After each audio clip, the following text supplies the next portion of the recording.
Tu n'as pas besoin de changer ta vie pour être plus heureux. Juste 15 secondes. Oui, 15 secondes. C'est étrange, hein? On t'a toujours fait croire que le bonheur, c'était un grand projet, un truc compliqué, un sommet à atteindre. Alors que parfois, c'est juste un bouton à l'intérieur de toi. Un bouton que personne ne t'a appris à utiliser. Parce que ton cerveau n'est pas toujours ton allié. Il est puissant, incroyablement puissant. Mais il a un petit défaut. Il est programmé pour survivre, pas pour être heureux. Du coup, il fait quoi? Il cherche les problèmes.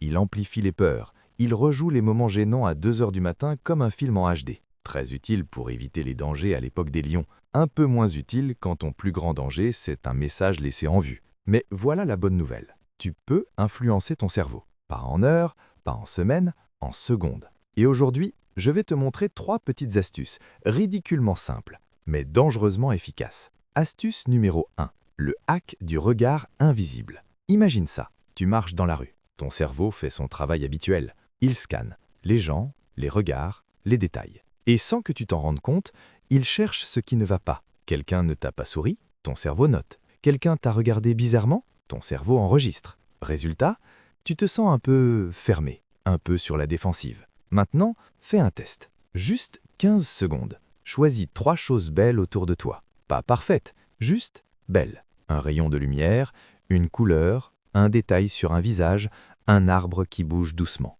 Ton cerveau va résister au début, c'est normal. Mais insiste, parce qu'au moment où tu fais ça, tu forces ton cerveau à changer de filtre. Et ce qui est fou, c'est que le monde ne change pas, mais ton expérience, elle, change immédiatement. Une vérité simple, tu ne vois pas le monde tel qu'il est, tu le vois tel que ton attention le découpe. Astuce numéro 2, le micro-reset émotionnel. Tu connais ce moment où quelque chose t'énerve. Pas énormément, mais assez pour gâcher ton énergie. Un message, un retard, une petite remarque, et ton cerveau s'accroche. Il rumine, encore et encore, comme s'il mâchait un chewing-gum sans goût depuis 2 heures. Maintenant, fais un truc bizarre, très bizarre, mais efficace. Respire, mais pas comme d'habitude. Inspire lentement et expire 2 fois plus longtemps. Encore et encore, pendant 15 secondes. Ce que tu es en train de faire, ce n'est pas te calmer, tu es en train de tromper ton cerveau. Tu lui envoies un signal, tout va bien, tu peux relâcher. Et ton corps répond. Les épaules descendent, le cœur ralentit, le mental lâche un peu. Et soudain, le problème paraît plus petit. Pas disparu, mais moins lourd. Petite vérité qu'on oublie souvent. Ton corps peut calmer ton esprit, même quand ton esprit refuse. Astuce numéro 3.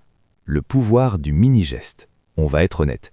Il y a des jours où tu n'as pas envie d'avancer, pas envie d'être productif, pas envie d'être positif. Et c'est OK. Mais voilà l'erreur que beaucoup font.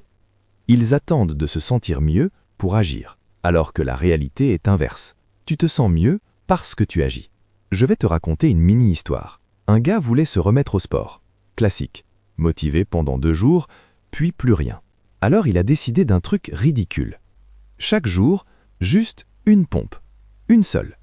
Ça paraît inutile, presque stupide. Mais il a continué. Une pompe, tous les jours, sans exception. Et tu sais ce qui s'est passé? Certains jours, il faisait juste une. Mais d'autres jours, il en faisait 5, puis 10. Puis il restait un peu plus longtemps. Pas parce qu'il était motivé, mais parce qu'il avait commencé. Et ça, c'est un secret que peu de gens comprennent. Le mouvement crée la motivation, pas l'inverse. Alors ton hack des 15 secondes, c'est simple. Fais un mini-geste, un message, une ligne, une action minuscule. Pas pour être parfait, juste pour bouger. Parce que parfois, le plus difficile, ce n'est pas de faire, c'est de commencer. Et il y a quelque chose de presque magique là-dedans. Quand tu fais un petit geste, tu envoies un message silencieux à toi-même. Je suis quelqu'un qui agit. Et cette identité, elle change tout. Maintenant, prends un instant, pas longtemps, juste là. Pose-toi une question simple. Si tu avais 15 secondes pour aller un peu mieux, tu ferais quoi? Regarder quelque chose de beau? Respirer? Faire un mini-geste? Tu vois, le bonheur n'est pas toujours une grande victoire. Parfois, c'est juste une direction, un micro-ajustement, un petit virage invisible. Et peut-être que personne ne le verra. Peut-être que ça ne changera pas tout de suite. Mais toi, tu le sentiras. Parce que la vérité, elle est là. Tu n'as pas besoin d'attendre que ta vie change pour te sentir mieux. Tu peux changer ton état pendant que ta vie continue. Alors la prochaine fois que ton cerveau part dans tous les sens, que ton énergie baisse ou que tu te sens un peu perdu, rappelle-toi de ça. 15 secondes, pas plus. Regarde différemment. Respire différemment. Agis même un peu.